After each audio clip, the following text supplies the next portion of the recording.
welcome to Open Stutter. Today, I'll be having a conversation with Edward Neufville. Edward is an amazing and beautiful person. Edward, thanks a lot for taking the time for this. I'm super excited for our conversation. Thank you very much, Mark, for having me. For those viewers who don't know you, would you like to introduce yourself? Sure. Yes. Thank you. For those who don't know me, I am Edward Neufville. I am an immigration attorney in Silver Spring, Maryland. I've practiced immigration law for the past 16 years.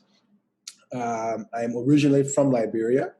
I moved to the United States at the age of 14. And I attended college at the University of North Carolina, law school at Washington and Lee University. I ran in the Olympics in 1996 for Liberia as a member of their 4x100 meters relay team. I'm married. I have a son. We live in Silver Spring as well. So I would love to hear about your experience growing up as somebody who stutters. I don't know a lot about the culture in Liberia, and especially like how stuttering is viewed. So I would love to hear about that. Okay. Yeah. So as long as I can remember, I stutter. I think one incident, or I wouldn't call it incident, but as I was older, maybe 7 years or so, I think I recalled going out with my father and meeting one of his friends, and of course asking, "Oh, young man, what's your name?" And there was this moment where I had a block where I couldn't say my name. And so that was kind of the more of a profound impact of me knowing that, okay, sometimes I'm able to say my name, sometimes I'm not. And then at times I would hear my father, tell the person as I try to, speak, just be patient, he has a stutter.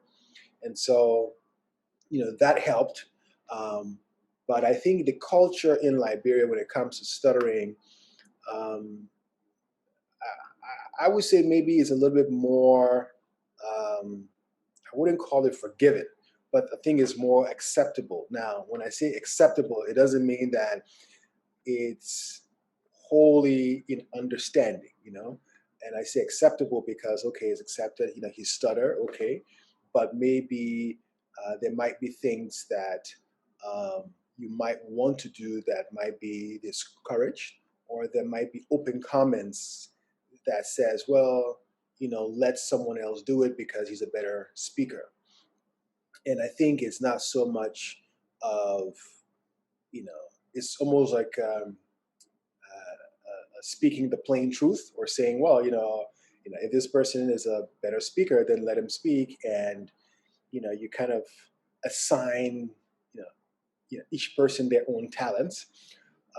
But growing up, can call, in Liberia, you will do the group reading. Of course, everybody goes around to read. And whenever it comes to me, depending on what the situation is, it could be a good day, or it could be a very long, a very long paragraph, that, just because I'll be stuttering. So there was not any therapy per se, I would say the culture is very giving free advice. There would be folks that say, okay, well, if you drink, if you are a religious person, you would advise that the person should, ask the priest to pray over the water so that you can drink the water, kind of like the holy water.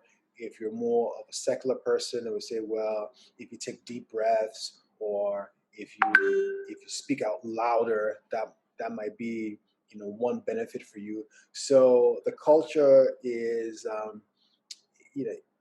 it's very full of advice and full of recommendations. It's full of suggestions, and everybody wants to play the role of kind of saying, well, my father, stuttered, and this is what he did, and so. But also growing up, my mother stuttered, and my sister stuttered as well. Surprisingly, now my sister doesn't stutter as bad as she did when she was growing up. Um, and I think maybe she just maybe accepted it, and it wasn't a big deal for her.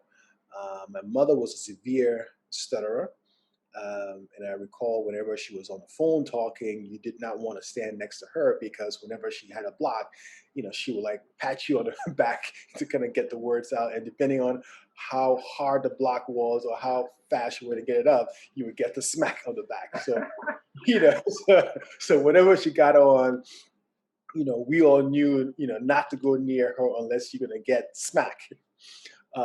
She also, has, I would, develop her way of, dealing with it, which is resisting the time pressure or resisting whatever fears that she had. My aunt also, stutter, her sister. So it's amazing speaking with them and seeing the different patterns or the different ways how they deal with, blocks or open, stuttering. So, growing up was interesting. My mother never held me back. Whenever we had programs at church, especially at Easter, we all had to memorize a Bible verse and we had to say it in front of the whole church. And, it's kind of like, can it be as, what else? But I will go up there and I will always rush up just when the other person was done. And while the people were still clapping, just to start, to get a head start. And of course, it would get me just as far enough to get stuck on a word, and then of course just get through it. But I think that kind of builds some level of confidence and resistance, knowing that okay, yes, at the end of the day, you're not going to die, and having to deal with that and face it maybe at a young age. I would say maybe in a safe environment where even if what I was saying was not understood well, or if there was a lot of blocks, people still clap, kind of build that buffer around to say, okay, worst case scenario, this is what's going to happen, Mm. transitioning that into school in Liberia still, um, you have friends in the classroom who will, laugh and call you names. In Liberia, there's a term called bobo, B-O, and kind of to refer to someone who, um, you know, is unable to speak, and so, they will they will give out terms like, oh, here comes the, bobo, or hey, here's the bobo. He may not be able to speak, but he's very smart, and it was said kind of casually in a way that it wasn't, I guess, like the way how we'll see it here. It wasn't uh, done in a way to say, we're gonna break his confidence, but it was just kind of saying used loosely, and if you take it personal, tough luck. If not, you know, then you're just gonna get stronger. So, Mm. if you showed any signs of uh, that it bothered you, of course, in a normal sense, they're gonna come after you even more and say these things. Mm. These were kind of things that that one will have to kind of deal with. Mm.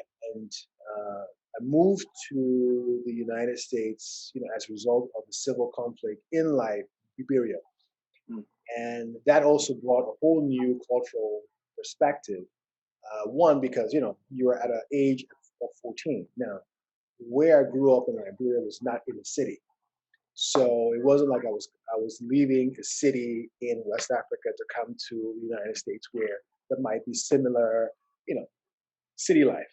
So I was leaving a very small, rural town um, that you had businesses, but it was not as bustling as the capital city in terms of technology, in terms of interaction with different people and whatnot. Yes, I would go visit for vacation, and I had access to some of the things that folks had in the city, but it was kind of growing up in a rural town in the U.S. and then moving to New York, and then you're in the New York public school system. I mean, it's kind of it's quite different. So, of course, coming into the United States with an accent, also with maybe some, biases or stereotypes as to what people were in West Africa. You know, 20 years ago, there weren't, as much knowledge or information as to what goes on in Africa or West Africa. So it was just what you saw on the news or what you saw. If something happened, then you see the results of civil war, or if it was famine. You won't see any economic progress. So whatever movies that came out, of Africa, whatever movies that you watch was what you thought.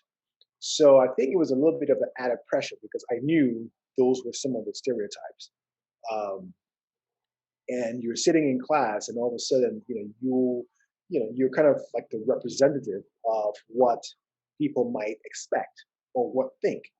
And so if you're stuttering or whatnot, it's not attributed to the fact that you're stuttering. It's attributed to maybe, well, he is from Africa and he doesn't know how to speak, or or maybe he has some mental defect. So that added a little bit more pressure, on me to be able to, you know, speak, read. And in times when you had reading, you know, there will be blocks, there will be different things. I try to kind of counteract that by speaking more often in class, by raising my hand in class. You know, so the transition was a little bit more stressful, just because you're a 14-year-old moving into teenage years, and a teenager in Liberia is definitely not like a teenager in the U.S. Just in terms of what you're exposed to and what you see. And naturally, it's an awkward time. So, you can imagine I'm coming here, and let's say I'm trying to talk to, someone that I like, and of course, you have to go and say, hey, my name is, and of course, I mean, every stutterer has to deal with that. It's like, hi, my name is, and then you get stuck, and it says like, okay, what's wrong with you? Like, hello. So, those things, or, just kind of making excuses, why you can't talk to someone, or, dealing with the different, um, you know, parameters. Um, the interesting thing also is that when I came to the US, a lot of times folks will invite me to speak to the youth group about growing up in Liberia and my experiences in the war. And so I had a chance to speak, but I didn't have a lot of blocks or any kind of stuttering during those period of time, and maybe because I was comfortable with the subject matter, and it was my story, and I could talk, I could change words, like I could substitute words, so it wasn't as stressful. Uh, and um, while in high school, I took up track and field, and that turned out well because then I became a track star in South Carolina, which helped because now everybody knew my name. It was comfortable. Everybody knew I stutter, so there was not much pressure or stress anymore. It was kind of like, okay, this is the track star. He's from Liberia. He's this. So I became just another person. I do note that in my AP English class, my professor or teacher asked me, he said, well, you know, are you really running for office as a vice president just because you don't want to speak? And I'm like, no, never. Like, are you kidding me? Like, that would never happen. Like, I just want to be vice president. And he asked me, he said, are you sure? Because, you know, why do you always choose to be vice president and not president? And is it because you don't want to give that speech? you know, has to Mm. come. And that was actually the reason why, I'm like, Uh, no. So, I kind of shied away from things that I knew I had to do. Like now, if it came up where I had to give a speech as a result of vice president, I would improvise. But knowing I had to do this at maybe the Friday cheer rally for the football team or those things, I'm just going like, no, no, no, no, no, that's not. So there was a lot of mm. a- avoidance over a period of time. A lot of very calculated on who I called, and to pick up the phone it wasn't happening. Now, if Mm. I had to call someone, yes, I would call, but for the most part, if it could be avoided at all costs, it would be avoided. No phone calls, or I will call, and it was very dreadful. Mm. I think knowing that you had to do something or you had to make a phone call, say at 2 o'clock. Every hour leading up to that 2 o'clock was kind of like just stressful. So Mm. by the time you're done, you're just kind of wiped out. Moving into college was another issue because there you are, you're meeting people. Where are you from? What's your name? What school did you go to? What's your major? And so my major was international studies, and for the most part, to say international studies, which is kind of like it's like international. I mean, it's just like blocks, blocks, blocks, blocks, blocks. What are you saying? So I did international studies, and there was a choice of subject matter area of economics or political science. And I'm like, international studies and economics. I mean, I'm gonna be blocking the whole time. So I chose political science. Mm. And I mean, not that I didn't want to do political science, but I wasn't that tied on to economics. But I could have done economics to kind of diversify what I already knew. I was well versed in politics. Um, and my father was like, "Hey, maybe you should take economics or finance." And I think I knew he was right because there's a lot more opportunities in the financial economic sector. But I chose political science because if someone asked me what's my major, I can truthfully say, yeah, political science. I mean, that was my subject matter. Uh, So that's what I chose. And, you know, doing international studies was what I wanted to do. So I couldn't like, drop it or kind of do something else. But what was interesting also was taking a foreign language. Mastering avoidance in your first language, it's easy because you have a wide vocabulary. I mean, you can easily change the tone or you can do it. And it was French. And I remember, you had to do oral presentations in French. And so, yeah, my vocabulary is not that vast. You're thinking about pronunciation. You're thinking about what words to use. Are you using the right pronoun? And it's a lot of and and all these things, and so you're stuttering. It's just like it's not audible. mm. And the teacher thought that she was making me nervous because when I spoke to her in English, I didn't stutter as much. And I remember going to do an oral test with her, and one of the TAs came out and say, "What's going on? Like, do you like her?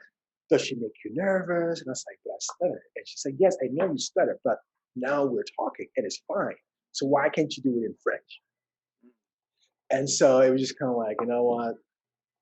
It is what it is. So I think I got a C in oral. I guess just because I showed up, but it was not because of anything oral. Um, and so that was one thing that I also, I would say avoided because whereas my reading skills and whatnot were good, part of it, being able to think and articulate and use the vocabulary that you have acquired. If you don't speak, you're going to forget it. So, that just kind of stayed there, and I went through the processes enough to pass, and get a good grade, but it wasn't because I was really using my oral skills. So, college, running track, it was fine. There was no issues. Now, when I was a freshman in college, the Olympics came up, and Liberia was in a situation at that time where there was still ongoing conflict, peace, conflict, and we weren't sure what was going to happen to the Olympic team. And a month or so before the Olympics started, or 2 months, the Olympics started July, so it must have been like April, May, yeah, like May, April, May, June, right before school ended. It was kind of like, well, you guys have to start deciding, who's gonna, how we're gonna get our uniforms. And so I had linked up with four other Liberian athletes, and there were two of us that were really more thinking about the reality. The other two were kind of like, look, I'm here to run track. Mm. So we kind of divvy up what the process and situation was, and kind of went into making phone calls and kind of advocating for the Liberian team. And one story that I always thought was, I'm going to tell is being able to pick up the phone, my fear, and call Nike and ask to speak to the, I guess, I don't know what her title was, like in charge of like foreign teams or whatever it is, but be able to call and explain, here's my name, this is who I am, this is what the situation is, and sound credible, you know. So, and I was, having it in the back of your mind to say, how would you react if you called an office and you have blocks? Will there be a negative reaction?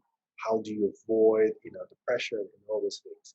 So, those are things that you have to learn and be able to kind of, deal with, as well. So, So, so how did that conversation go? well, the conversation went well. I was able to get through to the director, speak with her, and the result was pretty much, we're not providing jerseys or sponsoring other countries, except I think it was the U.S. and some other countries that they had contracts with. But she relayed to me that Reebok had um, had an agreement with the Olympics committee about providing uniforms to a vast amount of countries, and that these are the persons that we need to reach out to. So that's what I did, and that's how the process went. So I kind of checked that off. That's like, okay, fine. I was able to do that. And you know, after college, I would say the realization now of stuttering and its impact really came on the forefront because I'm in law school. The expectation is that you have to be a good advocate. You have to be able to speak. I mean, that's the bottom line. I mean, that's what is expected. So you can't really, you know, let things kind of flow. And it was a lot more stressful because, especially if you're being called in class and you're talking and the professor is asking you questions and going back and forth, you don't know how long it's going to take. I mean, there are instances where it took the whole class where people will be asked questions back and forth.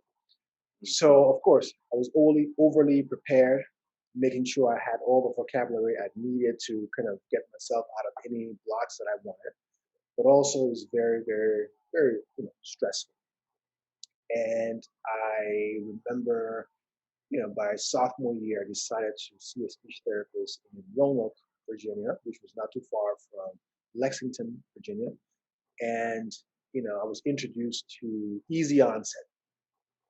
So easy onset was when you said, hello, Mark, how are you? I'm doing very fine, and you kind of use that. And it helped. It helped in a sense that it provided me some level of confidence to be able to speak, make phone calls, go to job interviews, and kind of remove the heavy burden of just doing a simple phone call. And of course, that technique or a tactic was only short lived, as with many of these techniques, because once you get comfortable, you can't really change the fact that you're a person who stutters and that the whole purpose of the easy onset was to avoid stuttering. And now that you have conquered one fear, there's another hurdle that's going to come in front of you that now easy onset may not be able to conquer. You have to be able to accept accept the reality that you stutter. Um, and it was after I started my practice, after I graduated from law school, I, got licensed and went to court. I still use the easy onset with success. I was reading the pleadings, and there came a certain time where it's almost like you see yourself like gradually retrogressing. It's kind of like first you say your name Edward Neufville, and then you say word Neufville, and then word. And it's kind of like okay, trying to kind of stop the flow from coming in. Mm. And that's when there was a point of time in court where all the tricks I was using did not work. Mm. And that's when I, called Vivian and talked to her, and it's like avoidance reduction therapy started. And the first step was to say, open stutter. But I think more than just opening stutter, that you think you have to first accept the idea that you are going to open stutter. Mm. And I think for me, at times in the beginning, it was very hard to say, yes, I'm going to stutter. I'm going to have blocks, and that's what it is. And I think it was uncomfortable for myself to Yeah. accept that. Yeah. I mean, it was, apart from everything, and I thought to myself, I said, everybody else who's listening very well know I'm stuttering. That hasn't caused anything. But it's yourself saying, okay, I'm going to stutter on this word. And whether I stutter for 5 seconds or 10 seconds, that's what it's going to be. And it's fine. And I think once I accepted that and I said, fine, this is what's going to happen, and Mm. I'm the best out of it, the fear reduced, the avoidance reduced, Mm. uh, and it became more effective. Um, and I think I know in COVID-19, the reality now is everything is webinars, everything is a phone. And so here I am doing everything by webinars. Part of immigration association where I was the discussion leader for a panel. I had to introduce everybody. I had to talk. I had to, do it. And here I was. You know, First, please introduce the panel. How do they say my name? And I stutter, introduce the panelists, stuttering, and I went into the program. I mean, before it was just going to be just maybe just sweat coming down my face. Mm. It's going to be uncomfortable not only for me but for the listeners. Yeah. So being able to accept that, I did a webinar again with another organization that helps professional athletes transition into the work world. Same thing, introduce myself, stutter, fine, comfortable. I wasn't judging myself based on my speech. Mm. So it's been a an eye opener as to what the different stages and different transitions that a stutterer goes through.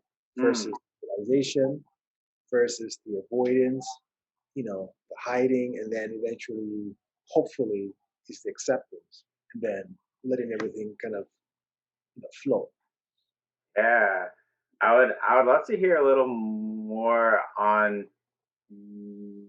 your process with accepting your identity as somebody who stutters and with working towards stuttering in a more open and honest way. Like you've shared, it's hard because we're socialized in a way where we're told that stuttering is wrong, that there's something wrong with us, that we shouldn't speak in this way. So yeah, I would love to hear more, a little bit more about the early stages in your process in those areas. Sure. I think it's first. I think it's being able to train your mind and your body that you're doing something different. When you get into a flight fright situation, you revert to, you know, what you know and what you've done always, which is the tricks that you've used. But what I did and what I tried to do was to remind myself with every phone call and not just jump into the fire to say, okay, why am I avoiding making this phone call? And why is it all my phone calls are being, backed up because I don't want to make a phone call? So the first thing is like, okay, make a phone call. Remember that the person wants to hear from you, and especially in terms of work, they are calling and they need something from you.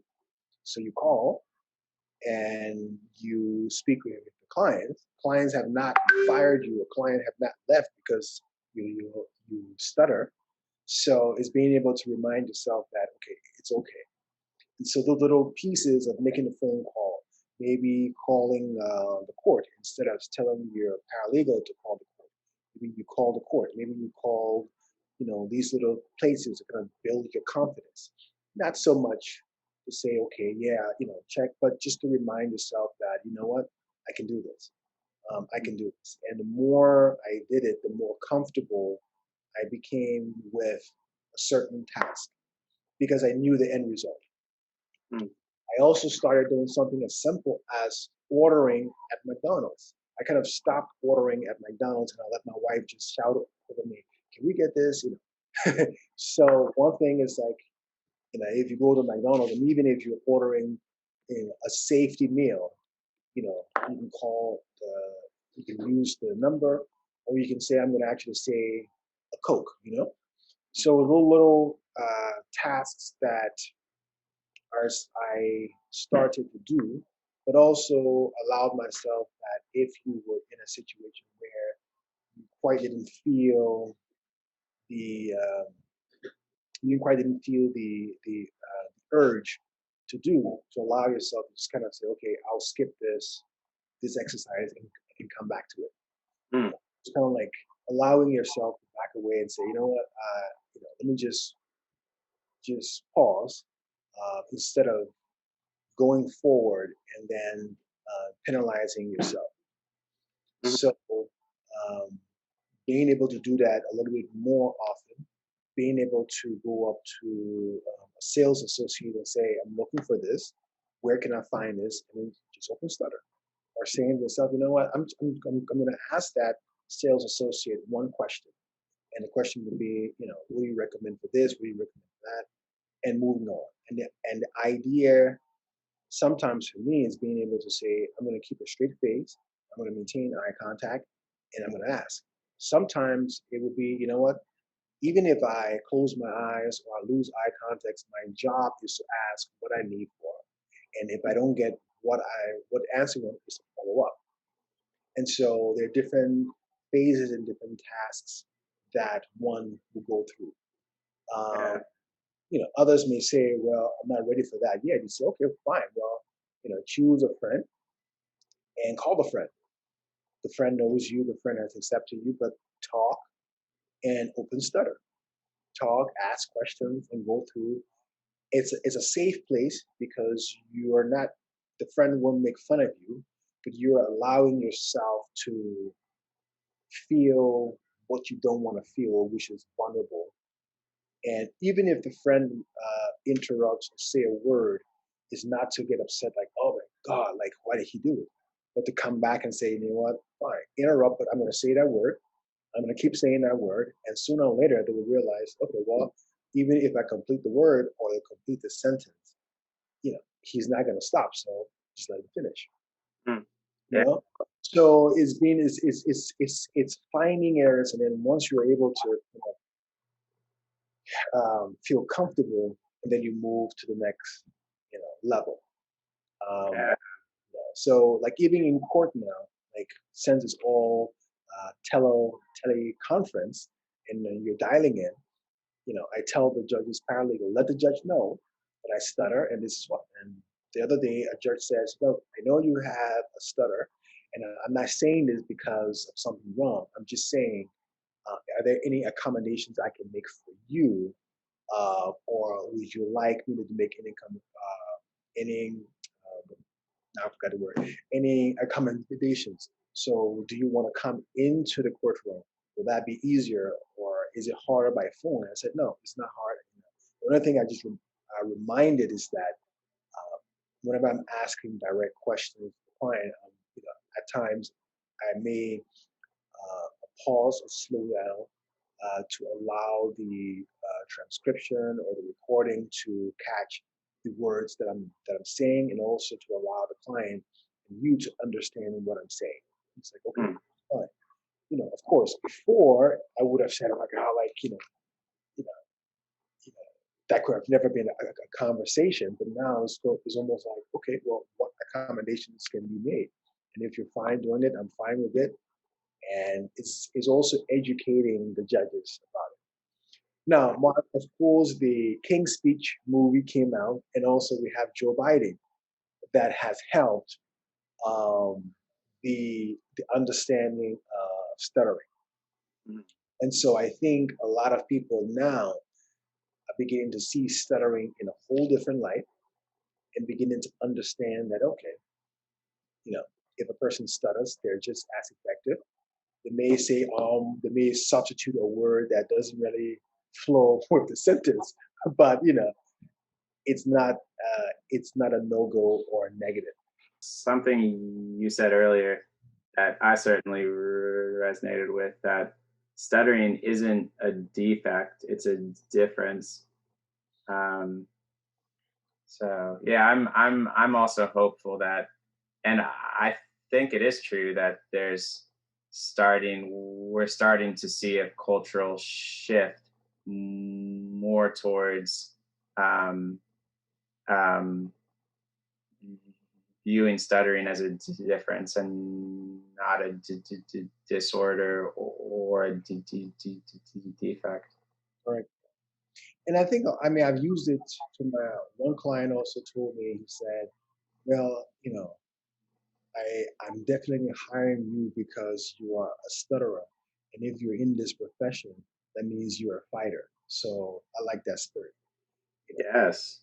And I mean, for those who are, young folks, teenagers, even adults, if you really think about life, it's kind of like, everybody has their fears, and sometimes I kind of chuckle because people say, "Oh, I'm not a good speaker and I don't want to make public speaking." And for a while I would say, "Are you kidding me? Like you have nothing to worry about. Like all you have to do is just open your mouth and the words come out." And then I realized that, everybody has the fears. And so as a stutterer, if you have a stutter and you are speaking, the folks are not looking at you, at least some are not looking at you like, "Oh my God, this guy's stuttering." They're thinking to themselves like, "Man, this guy stutters, or this girl stutters." And they're giving a presentation. And here I am, fluent, or that don't have to deal with that. And I can't even put together a sentence. So see yourself as, an inspiration, and see yourself that every time you speak and you stutter and you are moving forward, you're giving confidence to someone else to say, "Wow, you know, if this person can do this, I can definitely do this. I can definitely achieve, you know, what I want to do." And that's not an excuse for myself. So sometimes that's how I see it. Yeah. No, that's great stuff. I feel similarly. I consider my stuttering to be an asset a lot of times, and like a window to vulnerability. And vulnerability is sort of a bridge to connection. And as you said, when others see or interact with others who are vulnerable and comfortable in their own skin, despite their differences, that could have a powerful impact on others as well. So, Edward, you mentioned advertising in the courtroom, and I think um, that could be a really useful tool, simply to bring stuttering to the surface, like talk about stuttering and let others know that we stutter, what's happening. And I was thinking back to when you were talking about calling a friend or talking with a friend and working towards showing more stuttering. And I think also some people, they don't even talk to anybody, like they don't talk about stuttering, right? And so I think like even if you're at a stage where it could be super helpful to simply open up about your experiences, like tell your friends that you stutter and your family that you stutter. Yes. Yeah. I think that's the. I mean, I think that's a big recommendation. Or some people don't stutter around their family, or some people are very intimidated even by their own immediate family because of things that were said to them. And of course, I'm not recommending that you open up old wounds or you cause more pain to yourself. But if there's someone that you feel safe or comfortable with, that you feel okay keeps interrupting me, you know, I used to say, well, I'm going to tell them don't interrupt me. But now, I just say, you know what, I'm not even going to pay attention or know that they're interrupting. Mm. So if they're blurting out words and blurting out stuff, I'll just say, no, no, that's not what I'm saying. No. And at the end of the day, the question will be like, okay, well, do you want me to finish or are you going to keep blurting out words? Yeah, I love that. So you can keep blurting out words and I just like, no, no, no, no. I said, oh, what is it? If you let me finish, then I will, then I can explain more. Mm. So instead of approaching it from like, let me finish and say, oh, why is he getting so defensive? Which is, Mm. I'm like, okay, well, I'm not gonna let that, I'm not gonna internalize that. I'm gonna let you Yeah. let it out. And I was like, no, that's not what I no. It's like, okay, well, let me finish. Mm. So, and just carry on and just let it, and just let it happen. So there are different ways to, and it's about building confidence. I see it almost like if you're learning to swim or learning different things, you do these different drills or practices to kind of get yourself comfortable with water. If you have a fear, maybe getting water in your eyes, the instructor tells you put your head under, bring it out, to kind of get yourself used to it. Mm. So it's the same thing, kind of testing the waters, getting used to it, getting used to different reactions. And quite frankly, I think you should be getting used to different reactions because, as I wrote down here, is that, um, what people who stutters or opening stuttering should be really pushing is for people to understand what's happening, but also not not conceding or not saying, well, if they understand, then I can just kind of concede and just kind of just get along. No, the question is that, yes, they want to, you want them to understand that it's not a defect, but you're not going to concede anything.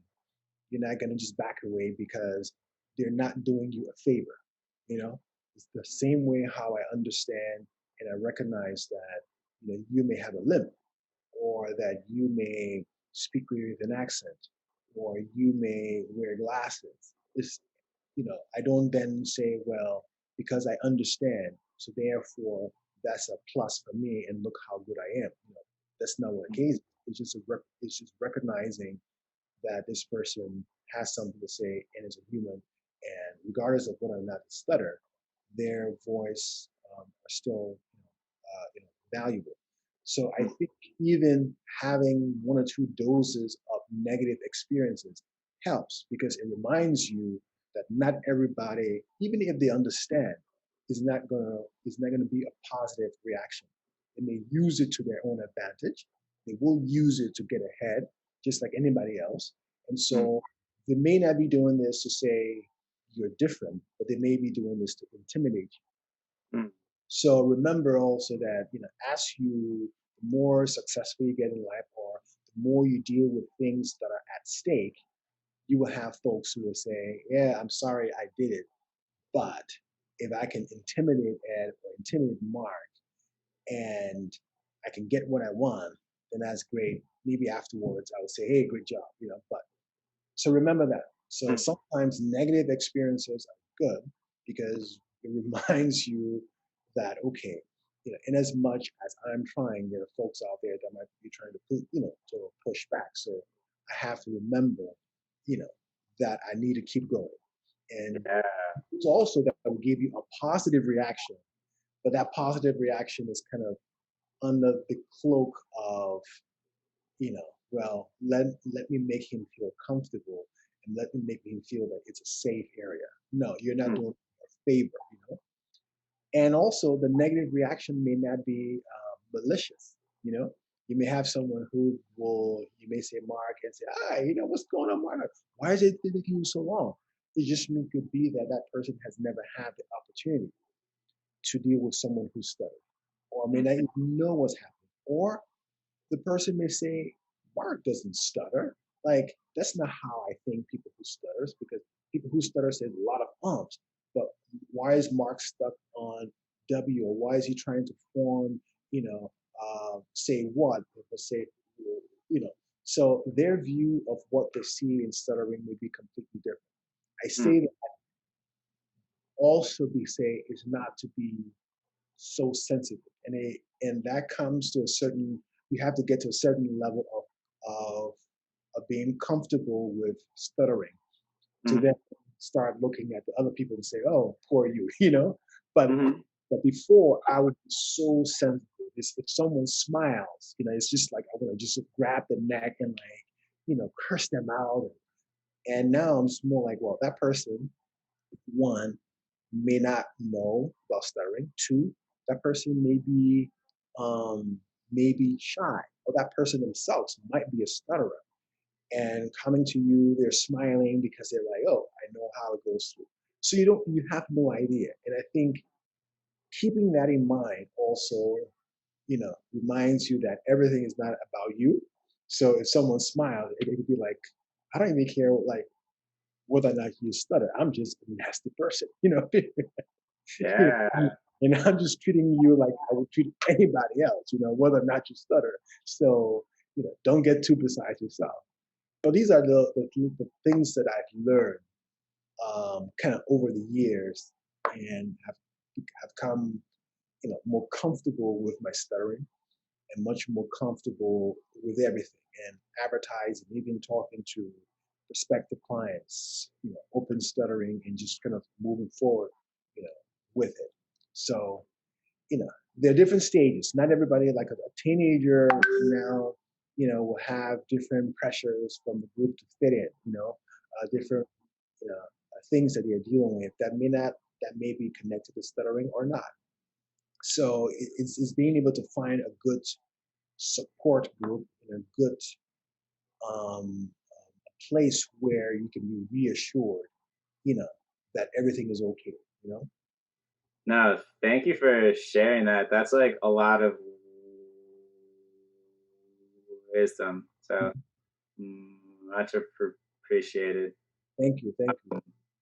Yeah, yeah. Some like I can totally relate to like a lot of those concepts. Like, um, I love what you said about trying to not internalize the negative reactions of others. Um, like yeah, I think you're right. Like we all need to sort of get over ourselves. Like how somebody else responds or reacts to us. Most of the time, it's not about us. It's about them, right? And So I love your message of like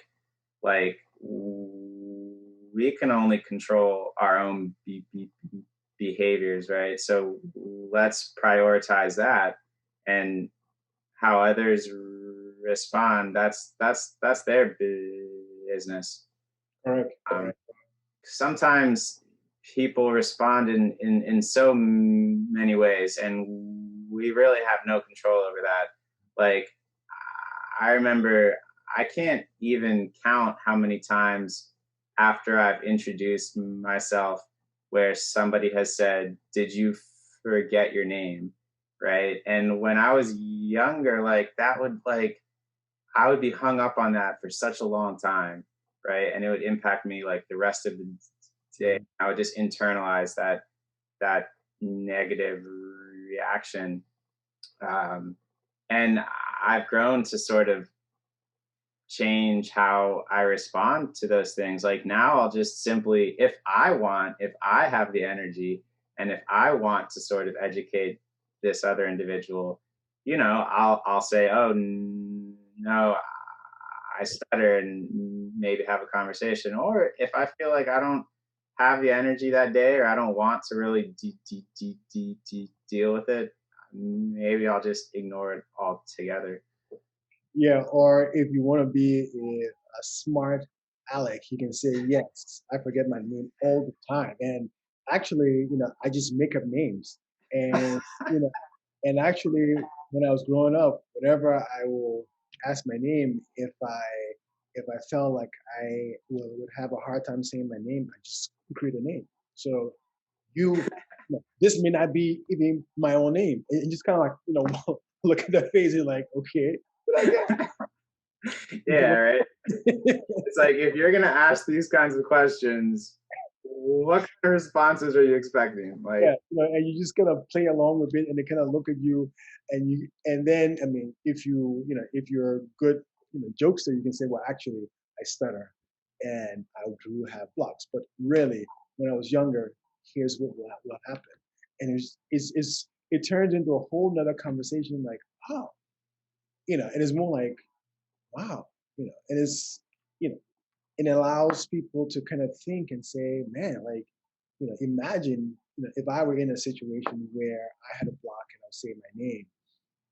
and the person may say, well, but why would you do that? And you can say, well, to avoid reactions like what you just did, because people will say, have you forgotten your name? And I couldn't stand it. Now it doesn't bother me anymore, but imagine how will that be? And automatically you shift it back to that person to think and say, oh man, like I had no idea. You know, that was the kind of reaction.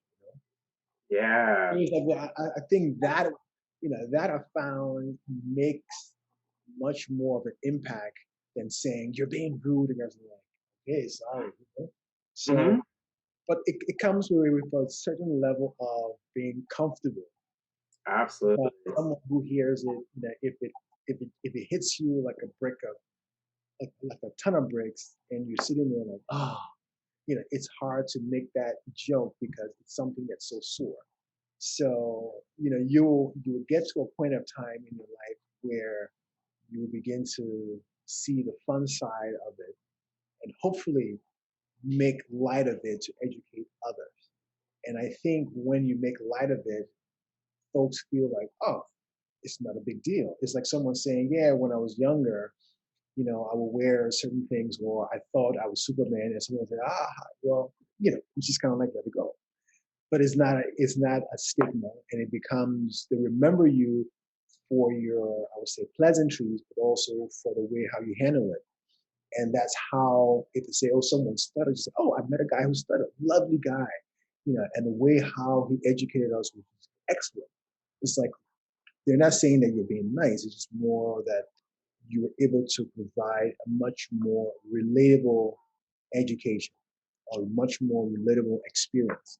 And when people can relate to you and relate to the experience, then they're much more able to serve as advocates, for what you're trying to do. And I think the process to becoming more comfortable, I think for both you and myself involved trying to embrace the identity of somebody who stutters and like show ourselves to the world as somebody who stutters, like talk about it, try to stutter in a more open and honest way, right? Without trying to suppress it. And I love what you were saying earlier about like gradually trying to stretch your comfort zone, right? I think that's huge. I mean, even sometimes I think about it when you go to the drive-through. You can kind of hear people ordering, and I say, "Oh, if I go to order, then they're gonna hear that I'm stuttering." And sometimes Mhm. I'm ordering, and the person says, "Can you pull up to the window?" I don't. I try not to take it personal and go to the window, and I do the same thing again.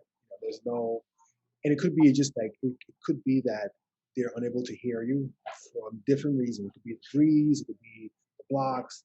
And my thing is like, well, if they're unable to hear me, it doesn't mean that I still can order. I'll just drive up, and I'm not going to revert or draw back. I get to look them in the eye and say, this is what I want. Mhm. So it's a certain level of also kind of, realizing that the end goal is to be able to say what you need to say and being able to communicate in an effective manner of it. Yeah, So just not allowing your stuttering to hold you back in any way. And it can be hard yeah, living in a fluent world. yeah. And something I did during the pandemic was to take a foreign language, which is Spanish again. And I said to myself, well, I started before the whole shutdown happened. It was last year, October. And of course, you have to read open in Spanish. You have to read. You have to be able to practice your oral skills. And so here I am with the teacher, with other people in class, and open stutter. Just let it go. And it was first I was concerned, like, oh my God, now I gotta say, me llamo, Edward, it's all these things. But once I started doing it, it's just kind of, I was like, there's no way out. You're either gonna participate or you're not gonna get your work. And expect negative reaction or don't. So when you're there and you are learning this language and you're speaking and you're practicing, you know, then that's fine. Now, Yeah, it's like it's a similar process, stretching your comfort zone, right? And it becomes easier over time. Edward, something you've used the phrase open stuttering a few times, and that's the name of the channel. And you also used the word tricks. So I'm curious if you could describe what open stuttering means to you and what tricks are. so open stuttering is someone asks, "What is your name?" And the natural, well, I wouldn't say the natural response, but the usual response is Edward Newell or Edward Neufville, and that's open stuttering. That's saying what you have to say, even if you have blocks on it. Tricks could be, what is your name? Well, you can call me Edward. Some friends call me Ed. It's like all these different things that are being added to your introduction because you don't want to say Edward Newman. Or sometimes you say, well, I am Edward Newell, or my friends call me Edward. There's like all these different things in there because the fear is, am I going to get stuck on Edward? And then you are putting in these words or these phrases or these different safety measures to buy you time and see if you can just go into what you need to say without having a block. So someone says, "Oh, where are you going?" Well, I think I'll just drive down the street. Where are you going? I'm going to the supermarket. Where's the supermarket? Down the street. Someone says, well, can you call the store and ask these questions? And say, oh, hello, I'm calling. Do you all sell computers? Because you don't want to say, I'm looking to buy a MacBook Air. Do you have this available? Oh, yeah, yeah. I'm looking for an Apple computer, MacBook Air. you know, so tricks, I think, basically tricks are everything you are doing to avoid having to say what you feared most. And tricks can even be the way how you walk into a store. Tricks could be even the way how you use certain inflection on words. Tricks could be anything that you walk in and you smile or the way you sit. And you're not doing it because that's your personality, but you've used it in the past to make yourself comfortable. And so a lot of times in my speech pattern, I'm stuttering on everything else but the word. So like, you know, I'm, you know, you know, you know, I mean, so you're saying I mean no, all these things because you don't want to say um, yes or yes, Your Honor. So yeah, So you're saying all these gibberish because you are trying to get that moment where you just say yes, Your Honor, or you know. So all those things that you're coming out that appears to be stuttering, that appears to cause all these things, is not stuttering. It's tricks that you're being used. And find that when you get on the word, even if it's immigration and is in a long block, I find that once I get through that block, the next words they're not as hard or not it's not harder.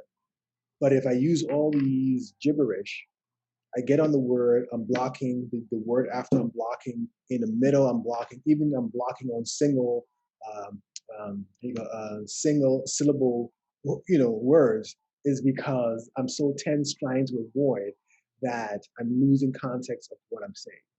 So that's what mean tricks are. Okay, yeah, and that can be exhausting, spending so much time and energy trying to avoid and hide stuttering. Uh, Yeah, I can totally relate to that. So even though open stuttering is hard, it it really, in my experience, has resulted in so much more freedom to express myself. yeah. And if you can, or if you feel the urge to do, try recording yourself um, making a phone call um, and then listening to the recording. You'll probably find yourself saying, what am I saying? Like, because probably everything else leading to the stuttering is probably all these words, and you're saying, it'll be a lot more easier for the listener if you just stuttered on a word and you move fast. Because the listener is listening to all the avoidance and all the tricks. And then when you finally get on to the word, they're probably still trying to figure out what were the other things you were saying that didn't mean anything. So Mm, sometimes I do that and I listen to it and I'm like, oh my God, like, no, no, no, no, no. I prefer if I just stutter and I prefer if I speak and get on the word, open stutter and move on. There's a lot yeah. more, there's a lot more cleaner, but you have to get your mind and your body comfortable in doing that. Yeah, no, I think that could certainly be a useful exercise. Like as I'm starting to have conversations with people for this YouTube channel, I've been watching some of the conversations I've had, and been a really useful experience just um, observing that, not only for like my stuttering, the just you know conversational flow and that kind of thing. So Edward, you've overcome a lot of obstacles and challenges in your life. I'm curious where stuttering stacks up in terms of degree of difficulty. It's definitely, it's still at the top, stuttering and talking, it's how you identify yourself, you know, when the way how you speak, the way how people receive you, the way how you do things. A lot of assumptions are made by oral communication. If you come across, with a good vocabulary, if you're composed, people make certain assumptions.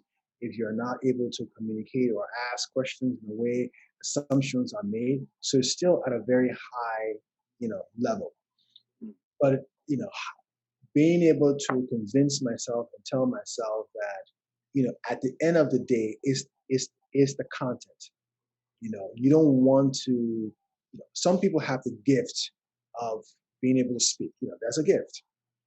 But at the end of the day, you hear many people say, oh, that guy, he talks a very good talk. It's because, yeah, he delivers well. But when you get past the good is it oratory skills, there's no substance in there. And that can only get you but so far. Mm. But if you're speaking and you have substance and you're listening, you know, the listener is able to grasp your intelligence, grasp what you're saying, and understand that this guy, it's they have something to say. It's valuable. You're not just a flowery language and all this. So I think it's still high on my list just because of the impact that has. Also, in the profession, regardless of whether or not you're fluent or stutterer, you still have to communicate what that point is, and you still have to advocate on behalf of your client. And so being able to know that, okay, even if I'm stuttering, I need to be able to still advocate and present a certain point, and to present that point across confidently and succinctly is important. Mm. And it could be that as a stutterer, it takes you a little bit more work in trying to deliver that punchline or be able to articulate what you want to say. But you know, their life is not perfect, and there are other things that you will be able to do very well, like be able to write well, be able to compose well, that others struggle with. And you may say, okay, these are things that I may have to do. You may also have to decide in life and say, you know what, I'm not withdrawing from speaking or doing something because I am unable to. But maybe I can allow my colleague to make that presentation because he's good at it. And I'm not degrading myself to say, oh, I don't want to do it anymore. But I may say, at the end of the day, I really need to get this done. And I don't, I'd rather you deliver it because you're more convincing, Mm. being able to articulate it. And I think being able to step back and say, look, it's not all about you, is being able to say, what are you going to achieve, and how are you going to do it? Mm. Uh, but also being able to know that you're not making a decision not to speak or a decision to have someone do something. It's not because of fear. It's not because you think you can do it. And these are things where these different exercises and these different things will be able to, help you. Mm. Just because you're stuttering and you say, okay, I want to overcome my stuttering, it could be that being a good orator may not be your gift. I mean, even if you take away, stuttering, you may just be long-winded. You may just be someone who is just like boring. But you may be an excellent, writer. You may be everything else. So, it's kind of being able to understand, what the situation is, or you will say to yourself, look, I know this case well. I know the facts well. And even if I'm not the best orator, I need to present this case because I know the facts. And no one else will know the intricate details of this case except me because I've had it. So I have to do it. And you may say, you know what? This is what it is. I'm going forward. So, is knowing when to kind of, say when or if you want to deal with that and whatnot. So yeah. So it's still high up. It is not debilitating as it used to be. It's not stressful as it used to be, but it's still a fear on the top of my list, you know. But I'm able to kind of deal with it and kind of, well, not deal with it, but face it in a confident way. Yeah. As a black man in America, you face an additional set of challenges, and I'm curious if you'd like to share some reflections or personal experiences on like unique to those overlapping identities as a black man and somebody who stutters. Yeah. Well, the interesting thing also is that because I because I grew up in another culture and country, coming to the U.S., of course, in history and whatnot, I was well versed in terms of the racial issues in America, slavery, and all these things.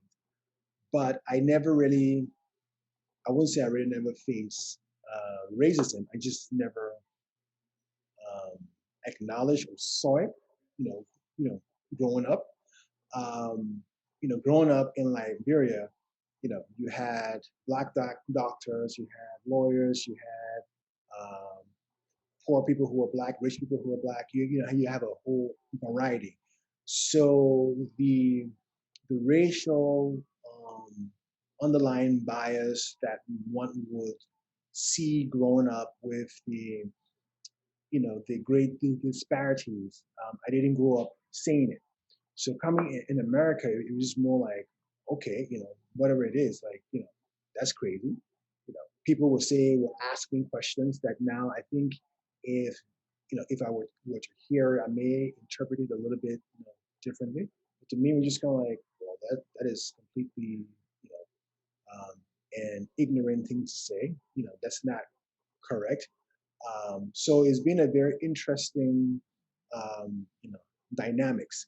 I think also the way how I may also approach certain situations also made things differently because I'm coming from a different mindset of saying, look, you're not better than me. I'm not better than you, and I'm just as educated as you are.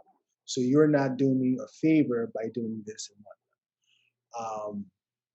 And you find it differently, maybe also with a lot of immigrants or you know coming into the U.S. where they are coming into the U.S. seeing the U.S. from a different perspective. They are aware of the racial struggles and the racial stripes, but they're not um, caught up in the bias. And I think in America, both sides are still caught up in the bias or the stereotypes.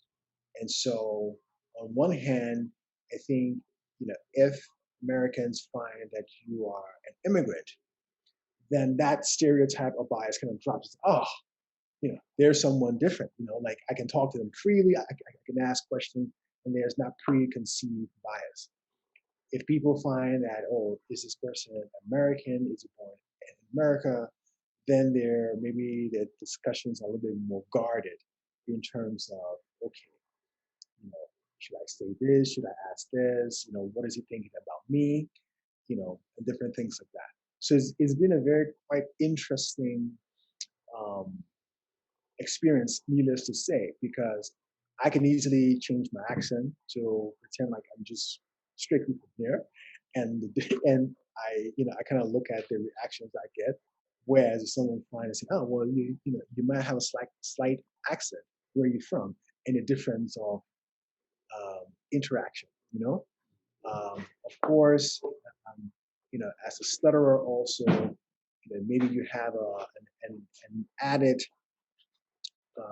pressure because if you're going into a job now, the question is that, well, are you qualified for the job? Are you eligible for the job? Can you do the job? There are certain presumptions. I think that that is what I've probably had to deal with a lot, where you're going for a job interview.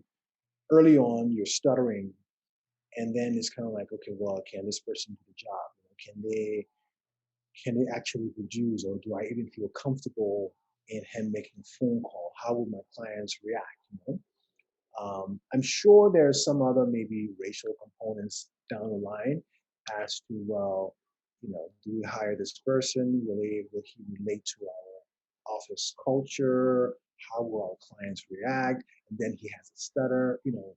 How do I deal with this? There's all these different things that have been put into that. Mm-hmm. So I think it's I haven't had any overt experiences in the U.S., at least that I can recall. But then, of course, I think if I think back at some of my job interviews, it was kind of like, oh, like, was that because I was a stutterer and because of my race, or because what it was? I can think about two instances where I went for a job interview and a guy was like, "Well, are you just saying this because you stutter?" And he was very dismissive. And I look back and I'm like, okay, well, that was kind of rude. Like, why did he feel that he could be such, loose and dismissive? You know, Mm-hmm. another negotiation, a negotiation tournament that I went to with my law school, and one of the judges was a federal judge, and she was just kind of like, well, you know, um, you know, your stuttering was very bad, and the folks from the opposing team didn't have a chance to really practice their scales or whatnot. And I'm just like, okay. And I don't know if I said it or she said it, but my thing was that's part of life. And I guess she said, well, I guess in some way it's what real life is. Again, I don't know if there was any kind of racial component and being a person who stutters, or maybe there were, meaning that how freely and how dismissive these two interactions were. Um, but I think the bottom line of it, I was more concerned of the speech part, that I didn't really focus on the racial part. But now that I kind of sit back down and think, um, there's a lot of underlying biases and stereotypes. Even I would say within the immigration field, if you are an attorney who's seen as African or background African, there's a lot of maybe preconceived notions that somehow you're not as good, or somehow that your clients always have documents that are not always correct, or you associate it with the attorney that's not very prepared, or just take on cases, and they're not as knowledgeable. So those are kind of like the underlying things one you would say as a Black person, then as a person who's stutterer, and then as in the practice area as maybe as an African or an immigrant, or the perception of what African attorneys used to be. Mm-hmm. So you're dealing with three different components here that I'm very much aware of it, and so my presentation, my interactions are all with the hindsight of what the immediate interactions will be, even in terms of how I present cases, how my documents are filed, how my clients are prepared. There's one instances where I told my client, okay, here's the reason why you are filing this application, and I went through the basis. And at trial, the judge says, well, Mr. X, how do you know to check this box. And the judge kind of looked at me and like, okay, well, let's see what your client will say. And the client said, well, my attorney sat down, went through the forms with me, and advised me on what each of these boxes meant. And I felt this box best represented what I wanted to apply for. Now, my question is like, why would you ask that? I mean, why would you assume that as an attorney, like I wouldn't do it? I mean, there's so many things involved into that, and so I use these different biases, as you see, kind of to my advantage to say, okay, you know, if that's how the world is, and that's what the world is is, is expecting, then I'm going to use those biases as a grounds to win my cases. So if the thing so lasts like, oh, this guy stutters, or this guy is black, is he going to present a great case? So, okay, if I'm effective and I present a good case, like the way how any other attorney should present a case, then do I win for my client? Okay, if that is the bias that exists, then I'm going to use that bias to the benefit of my client by just presenting what is normally presented in any case, So I don't take it as as an anger. I just take it as, look, if you're going to have your bias, that's fine. I'll just do what I'm trained to do and do it well. And if you're surprised because I did something well, then I can't, so I can't change. But I think it's is an interesting. I did see a change when President Obama became president. How even people on the street and other professionals saw black attorneys. It's like all of a sudden, if you wore a suit, you're walking down the street, there's a certain level of smile, like, oh, you know, kind of like you are the representative of what Barack Obama, presented. So it's been an interesting observation, um, and I hope also that Joe Biden presents the chance also for us to have that same reaction in terms of people who stutter. And during the debates, people are like, oh, Joe Biden, the reason why, he flusters because he stutters and all these things. And people need it. And I'm like, no, the guy, he's been open as a stutterer. He's been open as this. Here's what's happened. It's not that he's flustered. Maybe he's just trying to substitute a word. So he's not being senile or anything like that. So now my chance to be able to speak. Or people say, "Oh, I even forgot that Joe Biden, he's a stutterer and he did a great job." And I was like, Joe Biden was Attorney General in Delaware. He was a senator. He was the head of the Judiciary Committee. He didn't just get there yesterday. I mean, he had a long career, 40 years. So at the end of the day, he didn't just do good. I mean, he did what he has always done over the 40 years. You just didn't have a chance to watch it. So this is another, I guess, I think we'll be seeing much more of these interactions as he speaks and as he's being much more open with his stuttering.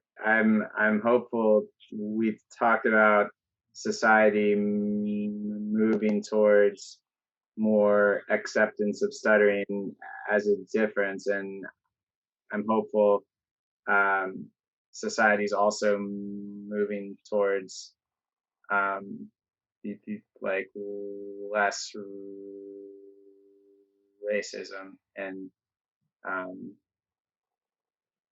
one thing I was thinking about is, as a black person who stutters, like encounters with the police, for example, like as somebody who stutters, I'm scared when I'm stopped by the police, right? And I can't even imagine, like, if I was black, like what that would be like what, like the magnification of the fear I would feel. Yeah, I think growing up or younger, I think I got stopped maybe 2 times or 3 times. Traffic. And usually what I do is, I stop and put all my windows down. And the cops come and ask me, where are you going? And at that point, I just open stutter. I think all the times that happen, I just open stutter, and the cop is kind of like, okay. And I'm explaining, and usually they're like, okay, okay, okay. Do you have your license and whatnot? And they come back, and that's it. Now, that may be a that may be a stereotype or bias that the cop has, like, oh, if the person stutters, then he's not dangerous. I don't know, but it seems that whenever I have my hands and they ask me and I'm stuttering, they're kind of automatically disarmed because their initial reaction will be, okay, as a black man, there's a certain maybe response or questions that they expect to receive. But when they ask me and I'm stuttering and I'm talking and moving, I think most cops or some people might see that as a sign of being, like nervous or scared. And so they're not going to react, or they have acknowledged my authority. So they're like, oh, okay, well, he's nervous because I'm in control or something, of that nature. So, yeah, so it's been an interesting, reaction, from it. Different from if I'm the attorney going into the police station and asking questions, of course, I'm studying. I'm not backing down. Even if they're saying this, I'm asking, I need this, I need that, and sooner or later they're like, okay, this guy's not going to back down. He's not intimidated by me, and for all intended reasons, he's not going to just walk away, or we can just push him over. So those are being the different reactions that I've received. Also, maybe reaction from judges when they hear you, stuttering, they kind of look at you like, okay, well, who's this guy? And then when I have to make a defense and I'm talking, you can see their eyes kind of go up like, okay, well, that's different, or not that different because you're speaking, but when you introduce yourself and you're stuttering and then you have to argue for dismissal, their expectation of you and expectation of the fact that you stutter and being able to articulate your points kind of throws them off. So these are the things I just kind of I like watching it because I kind of know what will happen, and so being able to articulate that as well. And not only that, being able to articulate and for yourself when you go to the doctor, because doctors can feel like, okay, well, I can just tell this person this, and that's it. But being able to ask doctors questions and say, look, I may be a stutterer, but I need to know, certain things. And if you have children, or if being able to advocate for your child, be able to answer questions, to be able to ask questions, and to get the response that you need. So it's like, Yeah. I love that. There's like a consistent message of like standing up for yourself and not conceding, and like, see, that's my thing. It's like you cannot concede. It's gonna be tough. You have to argue, but if you concede, then you're conceding on, it does no harm to you, you know. And so being able to say, no, I'm not gonna concede, and I'm not gonna back down, and this is what I'm going to get, and this is what I'm expecting. I'm not asking for anything more or less. This is what I'm asking for. Edward, you're an inspiration to myself, and I hopefully to others too. And you're honestly a great role model. And again, I really appreciate you taking the time for this. Thank you very much, Mark, and it's a pleasure speaking with you, and I look forward to seeing the final product on this video and all the other videos on the YouTube channel.